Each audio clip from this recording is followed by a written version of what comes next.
Uh, Coach, each one of your playoff games has come down to last possession, late fourth quarter. I mean, how has your team's experience helped and paid off in those late game situations? Well, it's been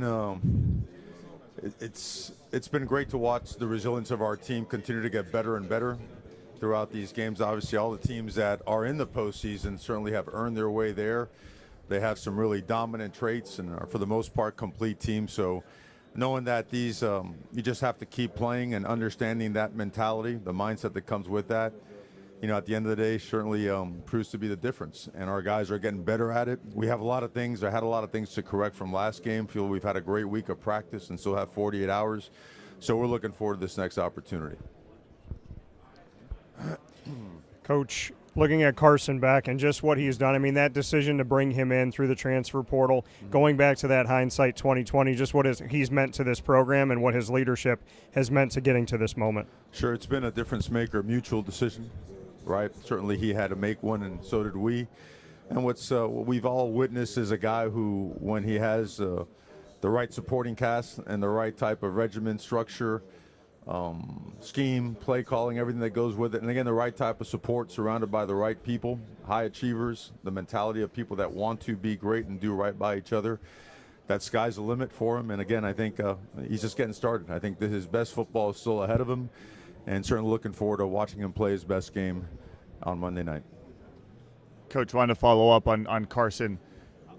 After the surgery, what was different about, or what makes him different that when he was going through that, he was still doing the right things to prepare for the season, and what stuck out to you during that time? First and foremost, what he's always been. You like to look at someone's entire body of work, right? You don't. A lot of times books are judged before the last chapter is read off, and his story, especially in 2023, statistically and from a performance standpoint, is as good as you'll find in college football. And then, you know what, the following year, it was still good, but not all the same pieces were in place. The structure was different. Schematically, things changed. Maybe there were some drop-offs due to injuries or whatnot. And then, again, the injuries that come with that. Was pressured a lot, took a lot of hits, took a lot of sacks. So upon examination, we had determined through our medical people and certainly his working in conjunction, which, mind you, that's a big part of why this has worked out. All parties work together in lockstep the entire way. Everything pointed towards him being able to recover fully, but throughout that process, his engagement with his new teammates was going to be critical. And that's where I think the foundation of it, because it is a difficult foundation to set when you can't actually participate, that's when the foundation was set in a strong fashion. And that's where I think players and teammates started to understand and believe in him as a person, as a teammate, as a player. And when he was able to start practicing, I think everything else took care of itself. All right, I know you got 48 hours left, but has there been a moment this week where during practice or in preparation where you said, okay, these guys, their headspace, they're in the right place despite all the stuff going on. I feel good where this team is in preparation? I think our headspace has been good since the day after November 1st, that Tuesday practice. And it wasn't all the way there, but it was headed in the right direction. And I do feel that we have been building it stronger and stronger as the weeks have gone by, and through action. Not through just a speech, words, inspiration, motivation, but through daily action.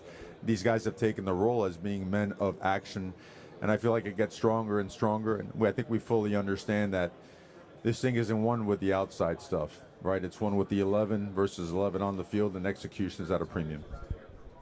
Hey, Mario, congrats. As you look at Indiana, what's sort of the biggest challenge you see as you studied them? Well, they're a complete team. They are smart, physical, tough, fast, relentless. Schematically, they're challenging because of what they do and to stop the run.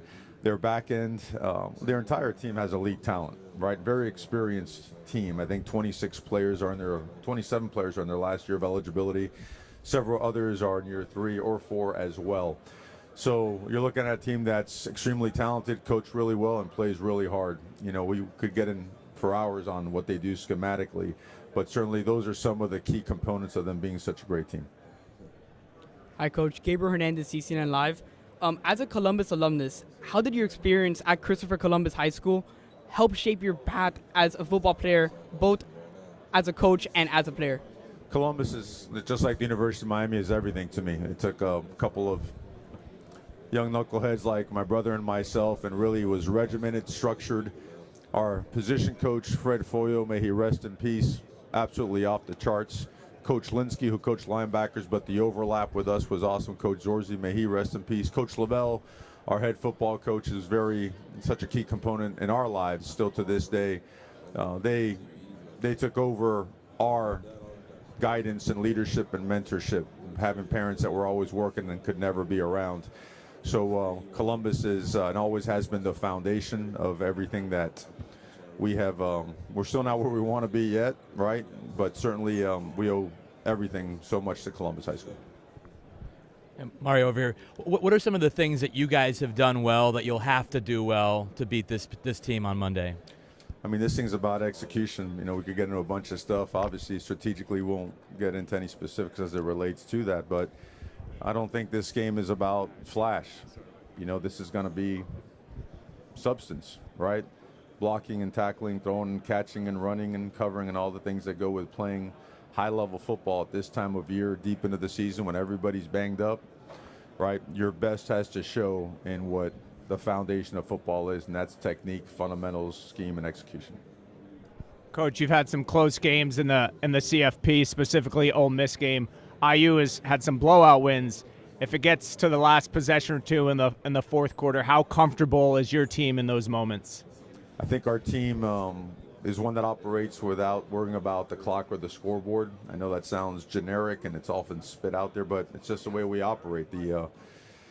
It's still about being where your feet are and having one play at a time mentality, playing fast, playing physical, being relentless, having pre-snap discipline and post-snap IQ, and securing that football and creating ball disruption and being able to cut it loose by practicing that way, so that come game day you could put your very best on the field, and irregardless of the previous play, being able to move forward and do your absolute best the next play. Hi, Coach. If you can answer in Spanish, please. The meaning of being playing on your own turf this game, and also the meaning of your quarterback and the job that he has done. Thank you. Bueno, muy orgulloso de nuestro quarterback Carson Beck, ha hecho tremendo trabajo este año y de ver estos últimos días el apoyo de nuestra comunidad increíble para nuestros jugadores, para mí personalmente. Yo soy un hijo de esta ciudad. Nací aquí, fui criado aquí y los últimos 20 años yo he estado viajando y trabajando en diferentes lugares, pero este es mi casa. Gracias.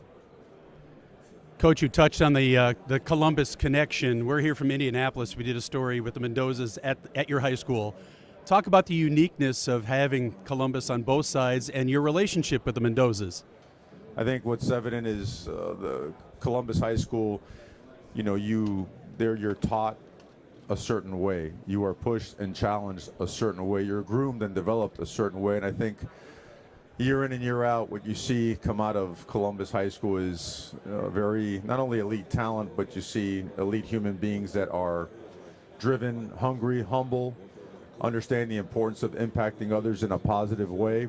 And it's a credit and it's a testament to the leadership in that school from I don't know how many years ago I graduated from there. I stopped counting, but all the way through modern day. And I think it's awesome because we need more people that are good for young people, and I think Columbus High School is a great example of that. Well, we played together. The father and I played together. As the years go by, obviously you can't stay in touch with everybody, but tremendous amount of respect for the entire family. Coach, when you look at Mendoza and that offense on film, what stands out to you? Well, everything. High-level execution, high-level talent, precision, discipline, toughness. They chase and finish, which I think is really important. The ball doesn't get turned over. If a ball does come out, there's 10 hats there, 11 hats there, ready to jump on it. So you're looking at an operation that's seasoned, that's disciplined, that executes at a high level. Hi, Coach. I'm going to take you back in time. We are from Europe. The World Bowl 1995 in Amsterdam. Yes. I think that's about the last title game that you were in as a player or a head coach. That was also a game where you played at home in your own stadium. Mm-hmm. Do you have any recollection of that game that or lessons that you have that playing in your own stadium, the pressure that comes with that for a home crowd? In terms of pressure, I don't think so. But in terms of playing in that game, I do remember vividly. Coach Lukenbill was our coach. We had a great football team. We were 9-1. We played against the Frankfurt Galaxy at Olympic Stadium. A little bit rainy early, but then things settled down. We weren't able to pull out the victory, but overall a great experience. And certainly, I think when you go away and you realize how much you love football, and you're up, your back's up against the wall, and say, hey, is this going to continue for me as a player? And how am I going to have to fulfill this dream of playing? And how much does it mean to me? And if it doesn't, if I can't get there, do I want to somehow transition into the coaching world, right? So all in all, extremely grateful for the opportunity. I thought that it was an unbelievable experience for everyone involved in it, and provided some great memories for us. Coach, when you look at the success that Cignetti's had in such a short time at Indiana, what impresses you about what he's done so far? They've done a great job top to bottom and have proven themselves as the #1 team in the country. Hello again, Mario. I wanted to ask you, you're preparing for the biggest game at Miami in One more time, I'm sorry. You're preparing for the biggest game at Miami in 23 years. At the same time, you have to look to next year with the transfer portal. Has that balancing act been difficult? It's sort of the first time a championship team's had to deal with this in this sort of new system. I think what we all know, there's no balance. You just got to go. You've got to count on just going and load up on your coffee or whatever helps you, put in extra hours, and you just go. I mean, can't complain about it. It is what it is. It's the calendar we all know needs work.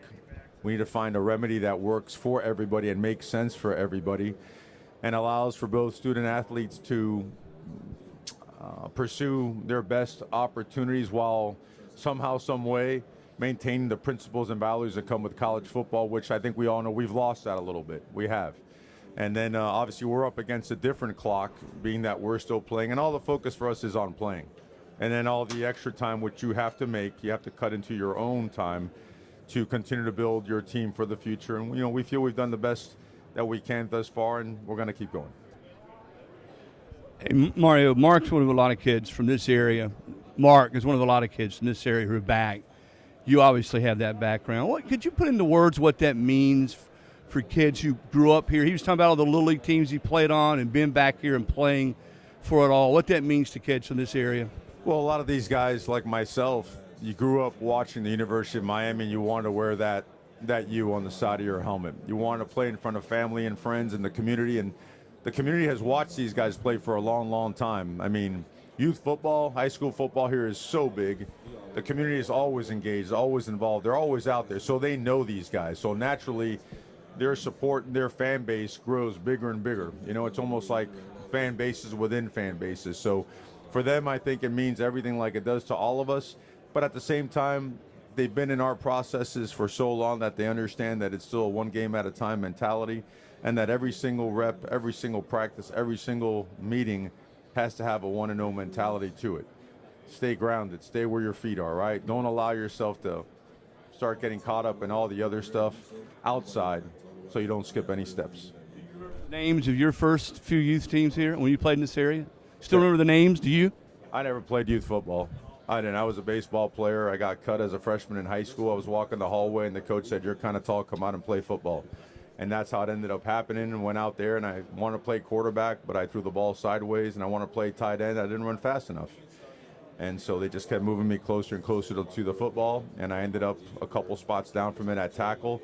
And thank God I did, because I learned so much as it relates to the sport, but also what it is to be part of a team by, again, the most elite coaches I've ever been around are my high school coaches. And to this day, any major decision that I have to make, I still call Dennis Lavelle my high school football coach.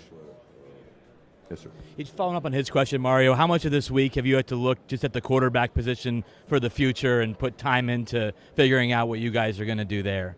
Anything related to the future, we choose respectfully not to comment on, because for us, all that matters right now is this team and this opportunity. So we'll leave it at that, if that's okay, respectfully. Hi. The SMU loss was like a low point in the season where you went to 2 losses. What changed after that you went on this incredible run that brought you to the national championship game?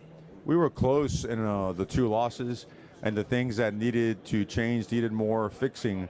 than just overhaul, if that makes sense. I think you really find out everything you're about and what your people are all about are in those moments. And as you look across the country, several teams after a loss or two pack their bags and that's it. It was over. And then for us, it was one of those, we know who we are. And it's got to show because we have really good people and we work really, really hard, but we're not getting the result that we want. Why? It's in the margins. And in college football, the margins become smaller and smaller and smaller. So the investment in discipline, the investment in detail continued to grow. The enthusiasm was extremely high every single day we walked in the building. And that game by game, more so day by day, changed the building inside out. And that's all that mattered. The outside stuff, the outside noise, let's call it what it is. Everyone was throwing dirt on our grave already and buried us. And that's good. It's good for the soul. It's good for you from a mentality standpoint. So you understand and recognize more than ever that all that matters are the people inside the building. You're welcome. Hey, Coach. We've heard the stories about Coach Ferris and the special teams unit, the Cafecito, and just curious, who makes the best coffee on staff? Is it Coach Ferris? And what is a good Cafecito to you? Yeah, Ferris makes the best coffee on the staff. It's part of his obligations and duties as an assistant coach, and he makes the best one. In terms of the other ones, I don't want to get into a competitive warfare in Miami as to who makes the best coffee, but it's certainly an off-season project that I look forward to delving into. Mario, specific to Mendoza and what he does well, what have you seen that really jumps off the page, and what kind of challenge is it for your defense? Decisive, accurate, athletic, presence, pocket presence, extending plays, can throw it on the run, in the pocket, quick game, can negotiate throws, can get in and out of trouble really tough. It's a guy that sometimes you hit quarterbacks and they get phased, they get knocked around a little bit. There's no phasing him. I think the more he gets hit, the tougher he gets. And it's something that's obviously very admirable because a lot of quarterbacks can't do that. So he's a total package. Mario, just curious what the game week preparation has been like compared to a normal home game, and what's your expectation for the environment on Monday compared to a normal Miami home game? Yeah, the preparation remains the same. It's a little bit of a road game mentality because we come and check into the hotel out here, and then we travel back and forth. We just don't have to get on a plane to do so. So I don't think that ever changed. I do think that each and every week since the SMU loss, our preparation standards have been elevated from within the building, driven by the players and whatnot. And I'm sorry, your other question was? What your expectation is for the environment on Monday compared to a typical Miami home? It's hard to say. We're in different uniforms and we're on the other side. None of that matters. The field's still 120 yards long and 53 wide. And I expect what we all expect. We're home, and we expect home to show as strongly as humanly possible and make it as much of our atmosphere as possible. Thank you. This is a more serious question than Cafecito. Just the calendar, the fact that you have free agency in the middle of trying to go through this playoff run, the challenge that presented this year for you guys, how you handled it, if you can speak to that, and just how you hope maybe the calendar changes going forward. Right. Well, I think a lot of it is handled on what you are 24/7, 365. I do believe that. And therefore, I think what is shown is that time, good people, and hard work has led Miami to continue progress and an opportunity to play in a game like this. So I think that does two things. It motivates people to be here, and it attracts others to come here. So for us, it hasn't been a distraction. We have a very open and honest relationship with our players. And you know what? If it's not for someone, it's not for someone. I don't ever take things personally. This is a place where we work really, really hard, and it's a place for people that are really serious about football, really serious about an elite education, and want to live in the best city in the world. So those are things that I think play into our favor all the time as it relates to the work going on behind that. There's no balancing act. It's full throttle football, taking care of business and taking care of these guys. They deserve all our attention. We handle the other stuff as it comes. Mario, what did you learn as a head coach at FIU, and how did the way that ended motivate you, kind of impact the rest of your career?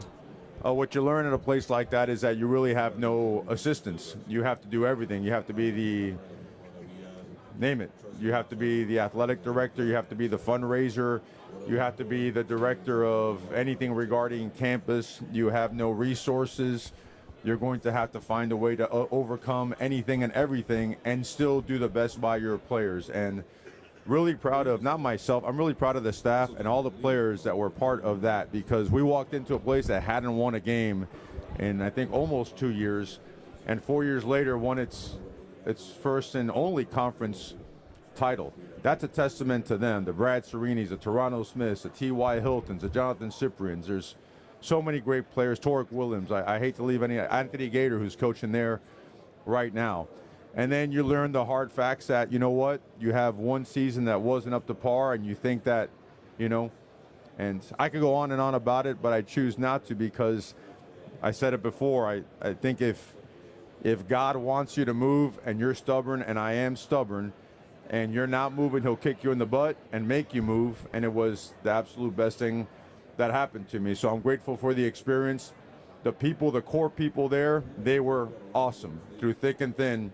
And you know what? You press on and got me the opportunity to go to Alabama, then Oregon, then back to Miami. We come over here, Coach. Hey, Mario. What's How up, are you? buddy? Good to see you. You've dealt with adversity injury-wise in the secondary kind of pretty consistently, guys shuffling in and out. Can you walk me through a little bit of, without Xavier for the first half, the challenge that poses, and the challenge of cycling a guy like Damari back in after not playing for 6 weeks on a stage like this, and just give me a general sense of the secondary right now? Well, I think it's December, January football. You know, I think we're in a good place from a health standpoint. And, you know, the Xavier thing is unfortunate, and I'll refrain from comment on that. I think we all saw it, and it was really, really clear as what it should be. But it is what it is. And I think our guys that we have played, we have a lot of trust and confidence in them, and they have showed up big. And we're playing against a great football team, and we understand that, so we have to be focused on what we do. You're confident in Damari. You're confident Damari Brown's going to be available. Damari's day-to-day. We won't know until game time. Yes, sir. Coach, everyone knows what the reputation of the U was back in the day. If someone was to ask you today to define what your program is, how would you answer that? Well, tell me about what your thought is on the reputation of the U back in the day, because there's so many different interpretations, and I respectfully ask that because I want to make sure I answer your question to the best I can. I think there was this image of, you know, sort of rebels, right? Sort of they had a swagger, they had an attitude. There was questions about whether or not that was. Can I say this? I'll say please. this. Miami's reputation, if that's the way it was perceived, Miami was made up of a group of guys that nobody believed in, and outworked the world and played the number 1, number 2, number 3 team in the country, and they changed history by playing with unbelievable effort, a little bit over the top, some edge, and half of us, you know, and those were great players. I was part of some of those teams. I was a very average player surrounded by Hall of Famers, and some of them were a little bit wild and a little bit edgy, but what can never be questioned in any way, shape, or form was that brotherhood. Because those teams went from city to city to city against very storied programs and had some dominant performances and changed the perception.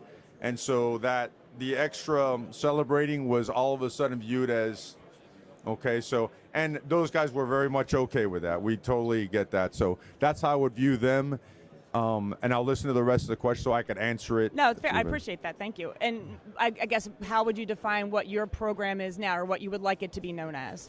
Well, we keep our mouth shut and we go to work. You know, it's a different day and age. I mean, back then, it was the newspaper, right? It was print, and the next day there's another column. But here, right, if you burp, it's 2.75 million comments on how you are this and how you are not that. So we're very, I would say, not introverted, but we're very confidential in our approach to everything and anything University of Miami. And I'll say why. It's because I respect these guys more than anything I've ever been around in terms of as an organization. These coaches, these players, they are awesome, and what they have is very sacred.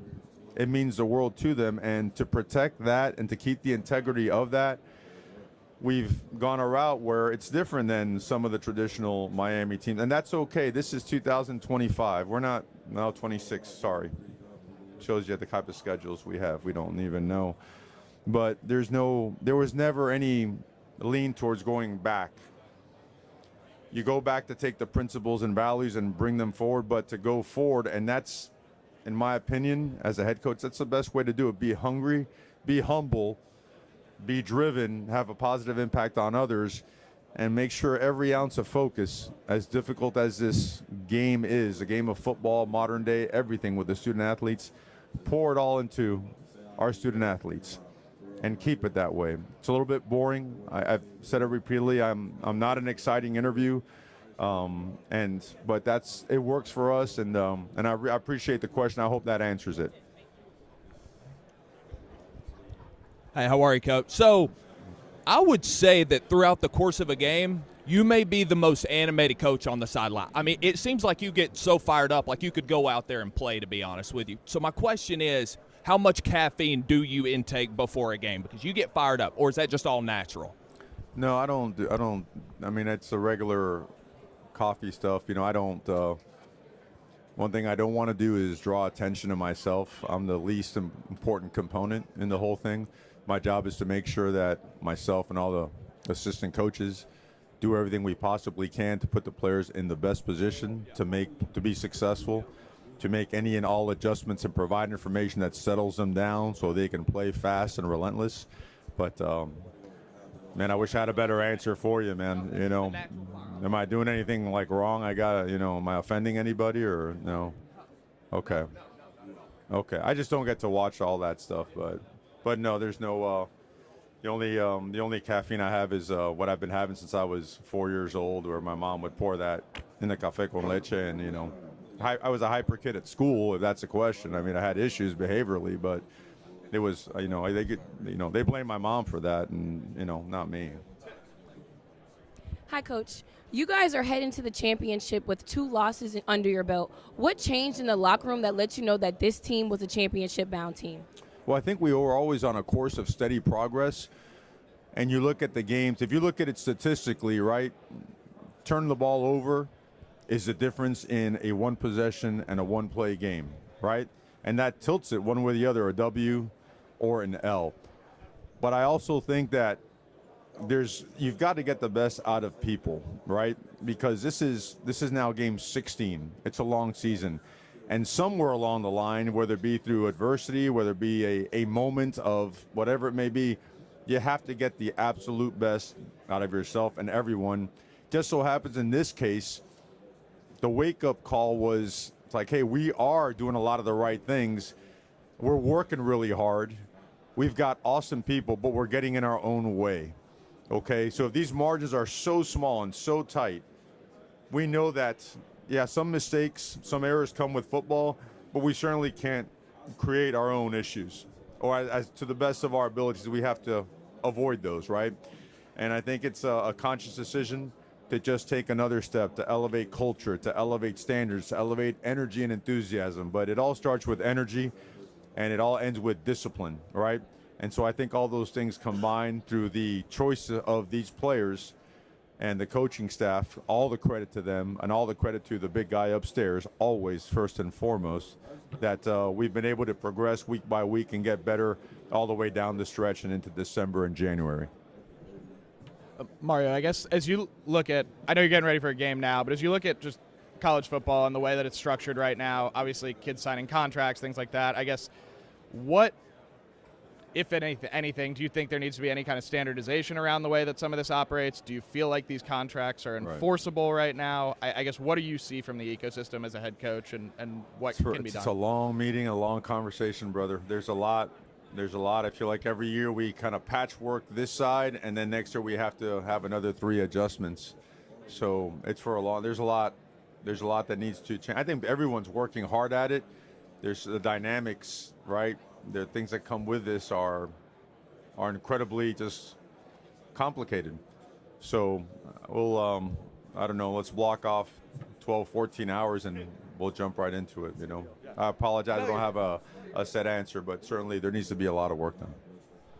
Mario, what did you see in James Brockermeyer when Ladies and gentlemen, please stand by as the Hurricanes rotate podiums. When you signed him out of the portal, and you just always have a special not just appreciation, but an understanding of what Right. makes a good lineman, given your background. Yeah, James, when he got in the portal, obviously you always want to watch film right away on a guy, and what we saw was a very physical, tough, quick twitch, great balance and body control, individual that had heavy hands and had a really good Once feel again, ladies for and the gentlemen, game, please had great stand by knowledge. as the Hurricanes rotate podiums. He had a great feel for leverage, hat position, understood schematically what they were trying to do, because you want to see that from a player, right? How's he establishing hat position? What's he doing with his hands? Is he advanced technically? Is he playing with his heels in the ground, or is he on his toes and playing off balance? So we take a deep dive into everybody we look at, and he checked off all the boxes. And the one question we had, okay, how much more can we pack on him, right? And he's packed on 12, 15 pounds of muscle, and he can sink his hips and just dig people out of there. But he is an elite human being and an elite competitor, and he has been awesome all year long. I know he was selected at least by one entity as an All-American, and deservingly so, and he's been invaluable to our program. Yes, sir. Hey, Coach, talking about the transfer portal, the fact that players can make money and things like that, over the last 10 or 15 years, how have you had to change your approach to coaching and like team building? I mean, it's kind of a different game now, right? I'll be honest with you, absolutely zero. You know, and I want to say this, and I hope I don't offend anybody, but if you have to change the way you coach because you're afraid of a portal, you weren't doing it right to begin with. The principles and values of the guys that actually Coach Mirabal and I got to play for at Christopher Columbus and Dennis Lavelle, we believe in that. And that means you challenge people, you push people, you're good to people, you're demanding but never demeaning, you get the best out of them, you're there for them like their very own parents would be, but you certainly don't compromise what comes with betterment. You have to push people. This is not for everybody. And so I don't believe that has to change, and we're never going to change. And by that, when I say change, let me pull that back. We have to always get better, and we're committed to that, and we're always diving deep into. There's no one on our staff that says, hey, we have all the answers. That's not the case. We're always trying to get better. But I think I have a feel for the question that you're asking in terms of, do you tiptoe around it? Absolutely not. You're doing a disservice to a player. This is their last pit stop before they go into real life. And if you don't continue to develop them and continue to enhance the principles and values of their own household, if they were the right ones, if you shy away from that and turn a blind eye on that to make a guy feel warm and fuzzy just to not rock the boat, I believe that that's criminal, and I believe that that's letting down a player. And it's our job, all right? And we need more people to do this. We need more people that are good for young people, because at the end of the day, they are our future. And when they make a poor decision or a mistake, I don't blame them. I blame the adults. Because look at the adults, right? Look at the examples that we're setting. They are following suit. So it's on us to hold them to a standard, but to also teach. And I'm a big fan of that process, because our coach, he hammered us. And he was awesome. And Jimmy Johnson, Dennis, they hammered us, And Coach Kehoe, Coach Wise, Coach Greg Smith, they hammered us. And with the right stuff, never in a derogatory or a demeaning way. I hope that answers your question. Hi, Coach. You were talking about recruiting earlier, and I guess similar I'm question. On recruiting, you were talking about ma'am. recruiting earlier. I guess how has your staff's recruiting approach evolved over the years as you've gotten the on-field results, but also as you've learned what approaches do and don't work for you? Well, the approach has to get better and better. We're still not at optimal level like we want to be, but it is a relentless approach. But first and foremost, it has to be genuine. The foundation of the relationship built has to be honesty and transparency, because, to your question earlier, there's a transfer portal. If there's any fake, nonsense, BS along the way, that's going to be a one-year transactional relationship. So that's the foundation of everything. I don't think it's very complicated. And I think if you have a passion for the people you work for and the place you work for, I think that oozes out of you. But I do think that you have to be relentless and show genuinely how you feel about someone and how much you do want to coach them and have them as part of your organization. Hey, Mario, two things while I have you. One, the role of people like a Jessica Lopez, the people behind the scenes that fans probably will never see on the field. their role in getting this thing where you want it to get to? And two, just flipping to your coaching staff, to Corey, what was it that you said, that's the guy I want? Yeah, two incredibly important people, two MVPs. All right, Jessica Lopez, Miss Jessica, was an absolute difference maker for us because she's like a ball coach. Okay, she took our academic status, and for 9 successive semesters, we've had a new team GPA record. Okay, she's had guys graduate from as little as 2.5 years to having everyone on course to graduate or already has graduated.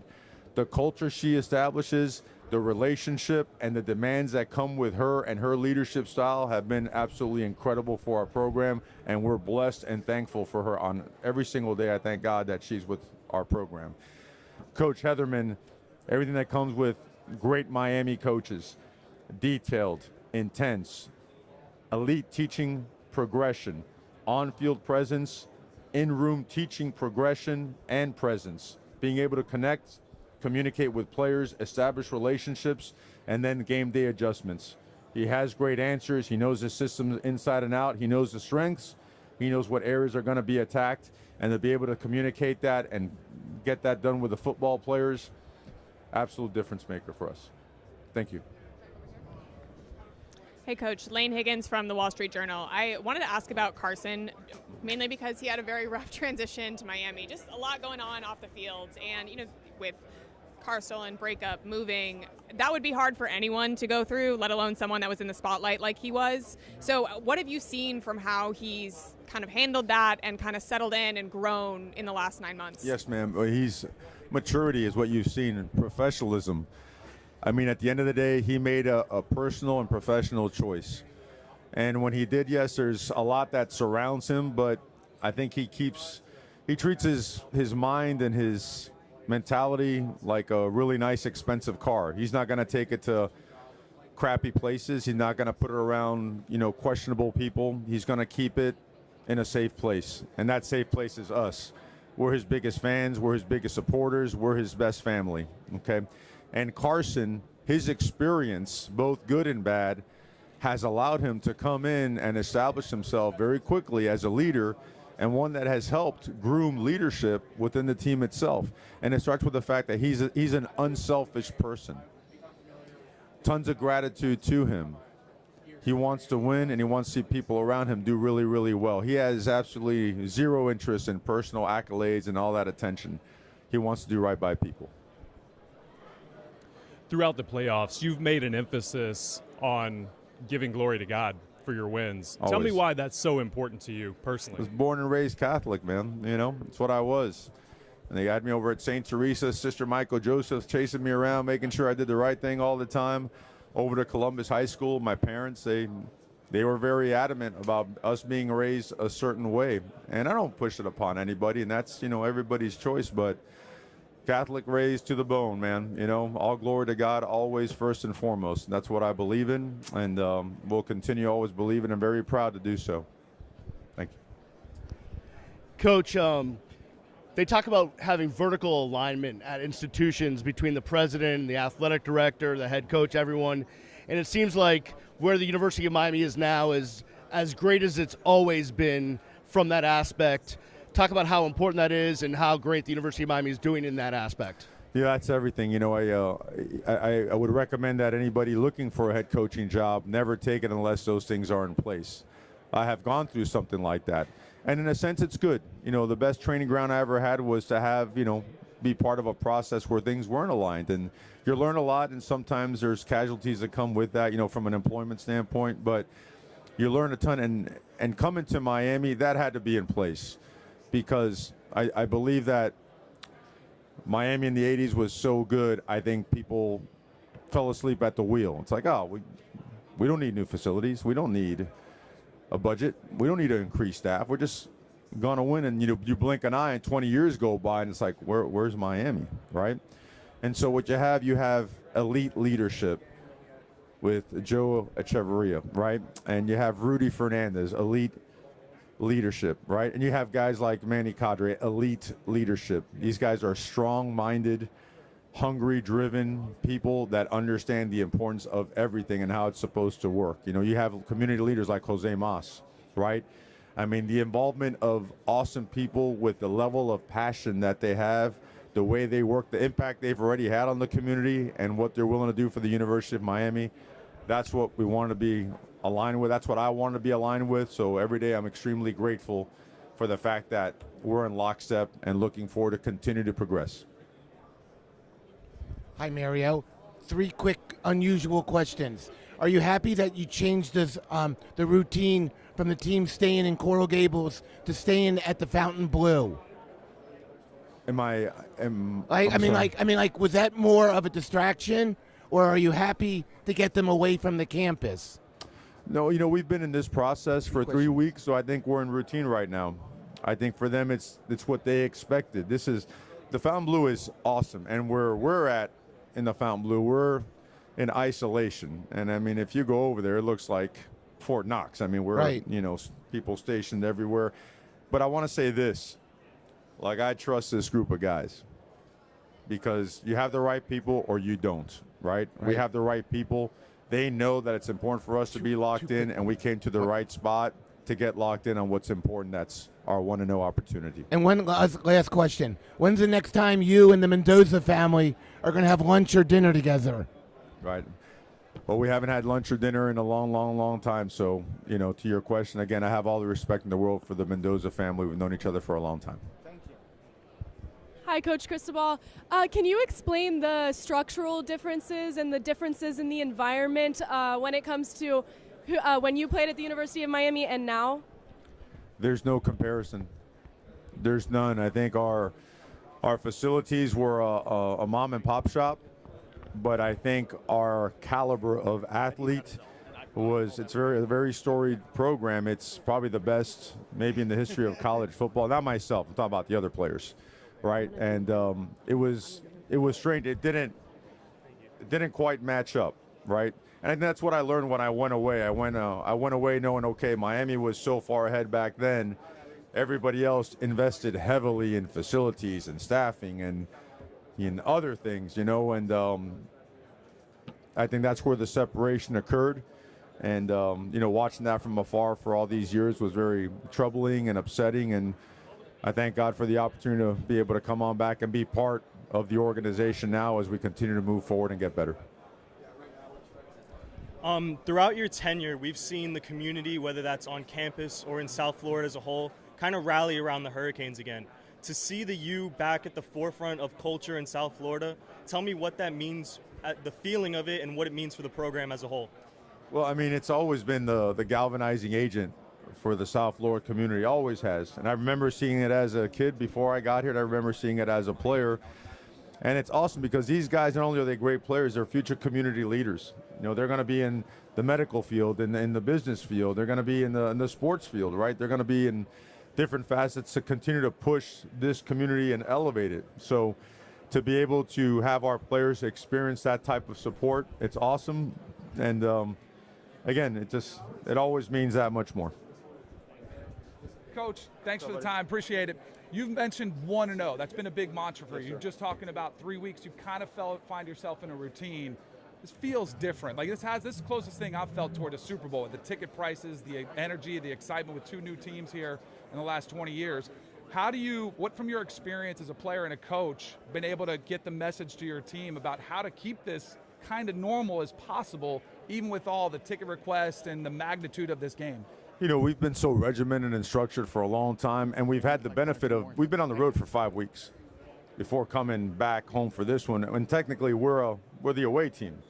So it's actually a road process week for us, leaving after the Wednesday practice and just bunkering down and getting to work and locking in on what we do. So we did got with the parents early, say, hey, we're leaving on this day, 2 days before this. We want all this stuff settled. We don't want to be in any way, shape, or form distracted, because you can only create your own distractions. They don't exist, right? And I think our players understand that. They've taken a lead role in making sure that everyone understands that. So we're a focused team that's looking forward to practice today.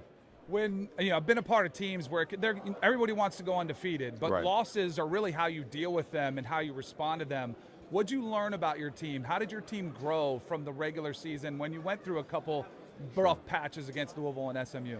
I learned watching them. They made me a better coach, first and foremost. I think that often gets lost out there in translation and in coaching. Like, coaches should learn as much as they teach. And what I learned, and I felt that early in February of this past year, that these guys truly have love and respect for each other, forged in work and invested time. And we all learned the importance of, like, college football, the margins are minimal now.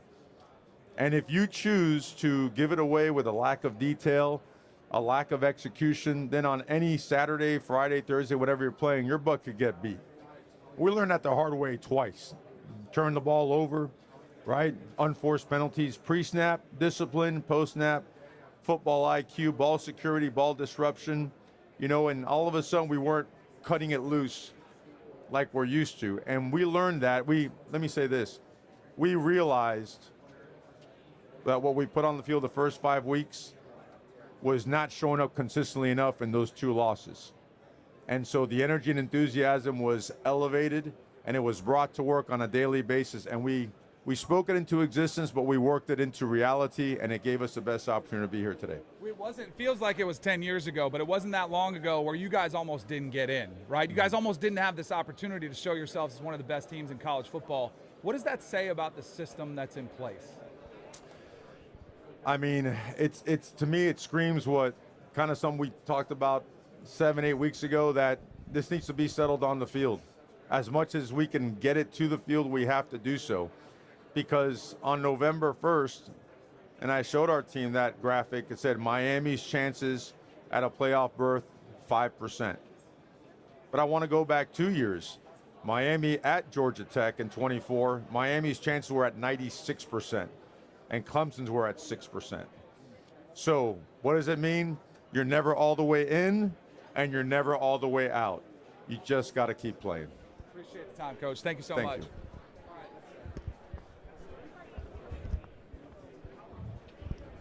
Mario, with college football now being considered one of the 2 most popular sports in the entire world, what does it mean for the Cuban culture? Yourself, Fernando, Coach Mirabal, several players on the roster, this game being on a national stage on Monday night?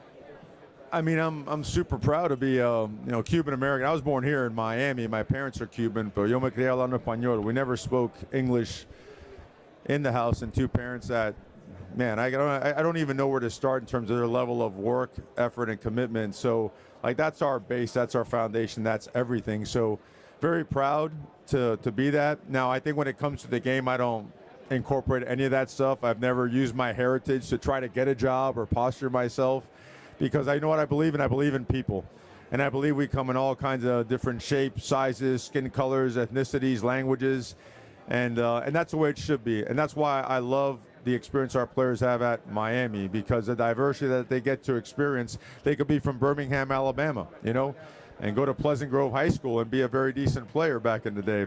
Son S. Cooper right there, Or you could go to Cardinal Gibbons High School right up the road, And even though Coach D has got his issues with a certain D tackle way back in the day, but that being said, no, I believe in people that are willing to work and do it the right way. Hey, Mario here.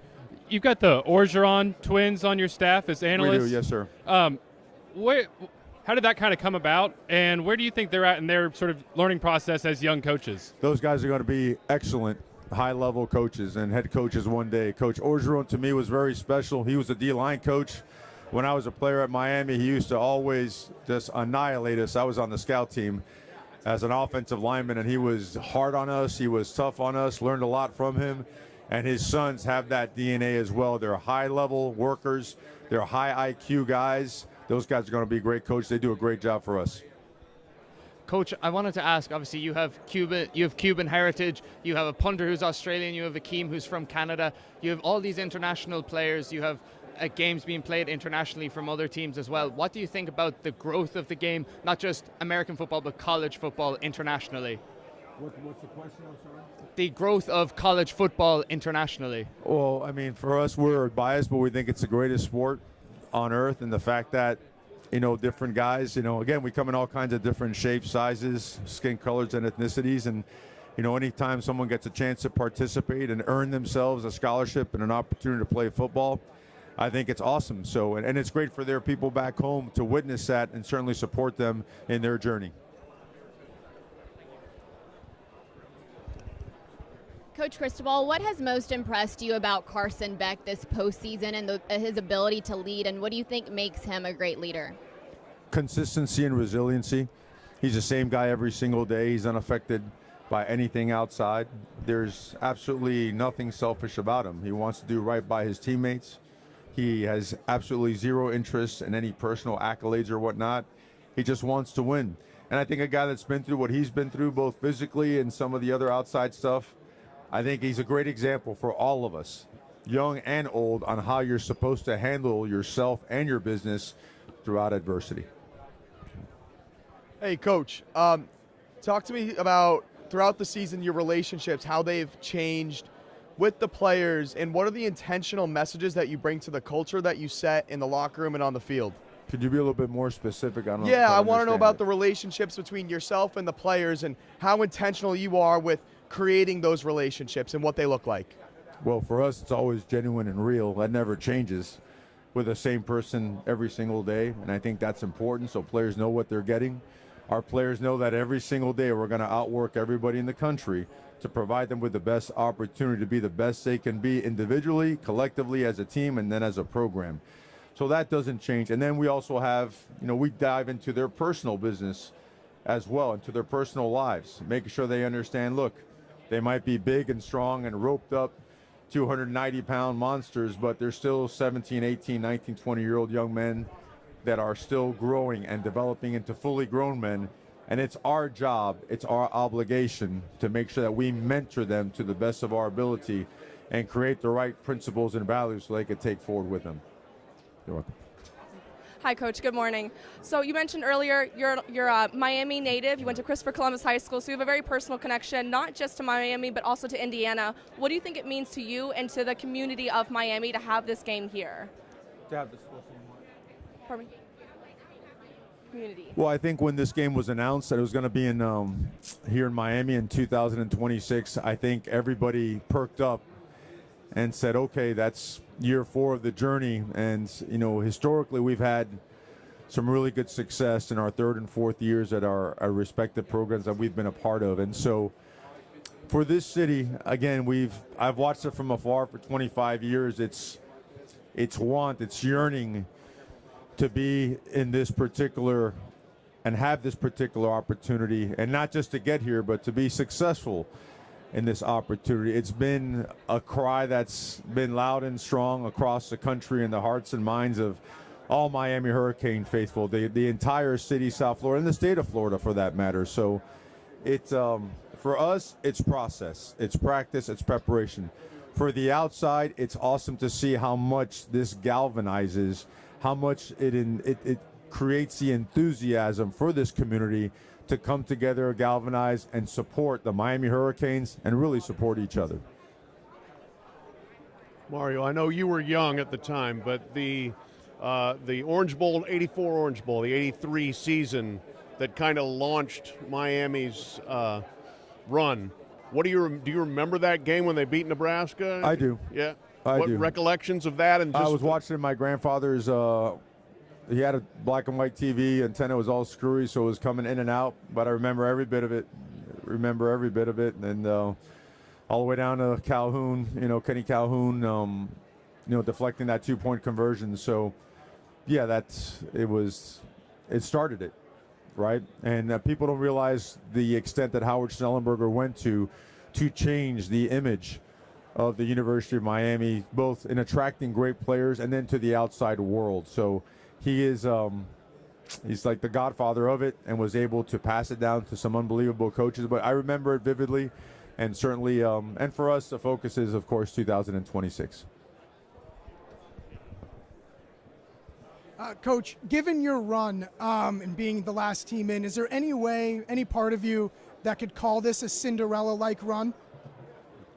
I don't ever delve in terms like that, or I stay away from creating narratives, storylines, Ladies and subplots. gentlemen, 5 minutes are remaining in It's the never Miami been, Hurricanes media session. 5 minutes remaining. It's never been part of process. I believe that there's a substance to what we do, and it's completely rooted in reality and hard work, and we like to stay that route. Coach, back in 2022, following the game against Florida State, you mentioned about building a program. Back in 2022, following the Florida State game, you mentioned about building.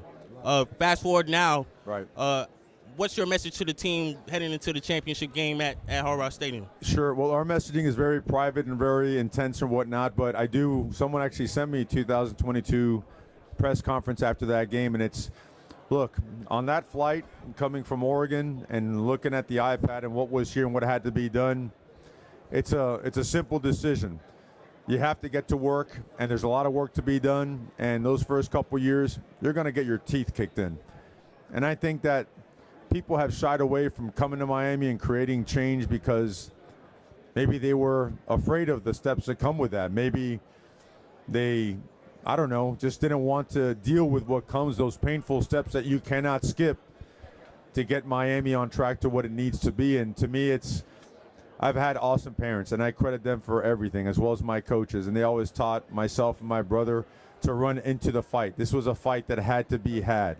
This was a journey with painful steps that could not be skipped, irregardless of what came with it. We've always been about the work. We've always been about the fight, and anything outside of that is like irrelevant to me. So I'm lucky because it's not me. It's not. It's everybody.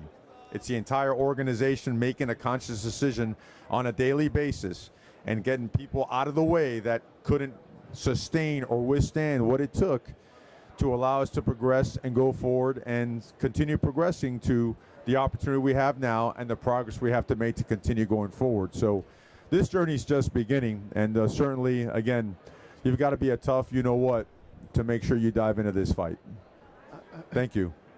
Mario, this isn't my question, but you mentioned your grandfather. I'm just curious what he did here in Miami. But my question is, to get here, could you crystallize what you had to learn as a coach to take a team to this level? Is there anything you can sort of crystallize it all down into? I would say hard work and good people is an undefeated combination. You know, it has to be a given, talent, smart, and good decision makers, right? But I believe that good people, hard-working, resilient people, that combination together, working, for a common goal, I think that's undefeated, and that's what it takes, and it has to serve as an example for those that you coach, and also be willing to learn from those that you are coaching, because I tell these guys all the time, I learn as much from them as, hopefully I've been able to teach. So very, very simple. This football game, football's not complicated, right? Blocking, tackling, angles, numbers, leverage. People are complicated. And people complicate things surrounding football. The right people with the right intentions, working the right way, undefeated.